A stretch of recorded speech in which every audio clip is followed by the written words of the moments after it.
This morning, the gospel does not invite us into a church, not into a crowd, Then where does it take us?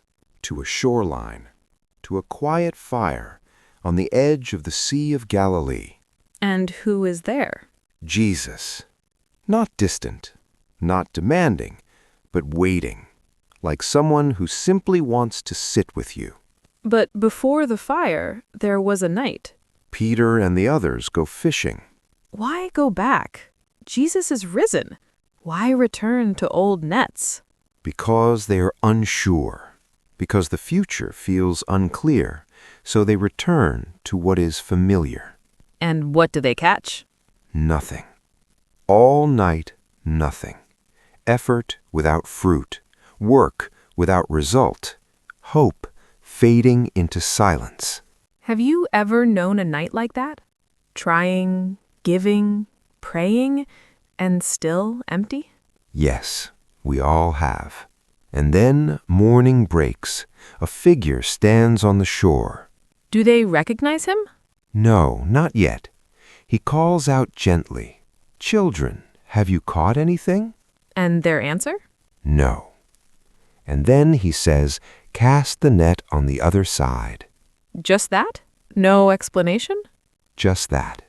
No blame, no correction, only a quiet invitation to trust again. And when they obey, the net overflows. Why does everything suddenly change? Because sometimes it is not the situation that changes, but the presence within it. There is a beautiful moment in the film Ratatouille. A strict food critic takes one bite of a very simple dish, and suddenly everything stops. He is no longer in a restaurant. He is back in his childhood, in a place of warmth, of being known, of being loved. What changed? The food? No. The dish was always simple, but in that moment it became full of meaning. Just like the nets. Yes. The sea is the same, the nets are the same, the work is the same, but when Jesus is present, the ordinary becomes overflowing. When do they finally recognize him? In the blessing. The beloved disciple whispers, "It is the Lord." And Peter? Peter does something unexpected. I expected him to stay back. Yes, that is what shame tells us. Stay where you are. Don't come closer. But Peter doesn't listen to shame. He jumps into the water toward Jesus. Why? Because love is stronger than shame. When you truly know Jesus, you don't run away after failure. You run toward him. And what does Peter find on the shore?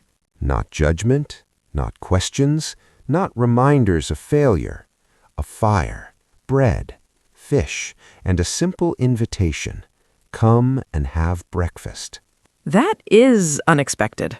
That is grace. The one we denied feeds us. The one we failed welcomes us.